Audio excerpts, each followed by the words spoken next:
Bandit queen फूलन देवी क्या आज भी जिंदा है या राजनीतिक पार्टियों के लोग उन्हें आज भी जिंदा रखने की कोशिश कर रहे हैं? चंबल की वो पहली महिला जिसने अन्याय के खिलाफ ऐसा आवाज उठाया, एक साथ खड़ा कर 20 लोगों को गोली मारी, जेल गई, 11 साल तक जेल काटी और फिर जब जेल से बाहर आई चुनाव लड़ा, फिर सांसद बनी।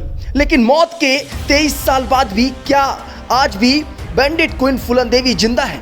इसमें कोई शक ही नहीं है कि हिंदी पट्टी में और खासतौर पर यूपी बिहार में अति पिछड़ा जाति की सूची में आने वाले निषाद समुदाय का बहुत ज्यादा राजनीतिक महत्व है।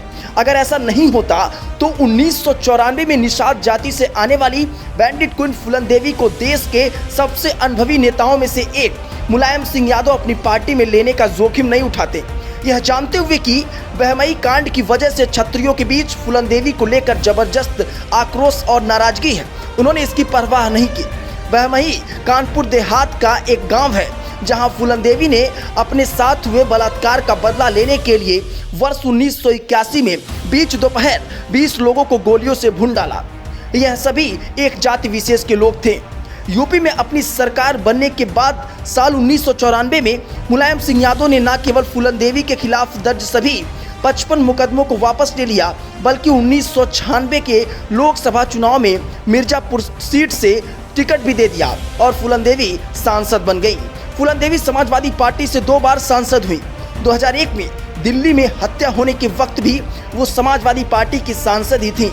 फूलन देवी की हत्या के बाद उनके पति ने भी राजनीति में किस्मत आजमाने की कोशिश की, लेकिन वो कामयाब नहीं हो सके। एक तरह से फूलन देवी चैप्टर हमेशा के लिए बंद हो गया था, लेकिन मौत के 23 साल बाद अचानक फूलन देवी फिर से जिंदा हो गई हैं। 2021 में बिहार एनडीए का हिस्सा विकासशील इंसान पार्टी यूपी में फूलन देवी की मूर्ति लगाने का कार्यक्रम किया तो यह सवाल उठने लगा कि अपनी मौत के 23 साल बाद क्या फूलन देवी जिंदा हो गई हैं? दरअसल अब फूलन देवी के नाम पर यूपी बिहार में एक वोट बैंक तैयार करने की कोशिश की जा रही है।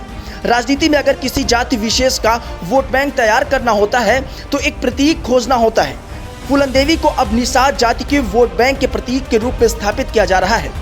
तभी तो चाहे अखिलेश यादव हो या फिर चंद्रशेखर आजाद, फूलन देवी के शहादत दिवस पर इन दोनों नेताओं ने ट्वीट किया, जिससे यह स्पष्ट समझा जा सकता है कि निषाद बिरादरी की जरूरत और निषाद वोट बैंक की जरूरत इन दोनों नेताओं को लाजिम तौर पर है।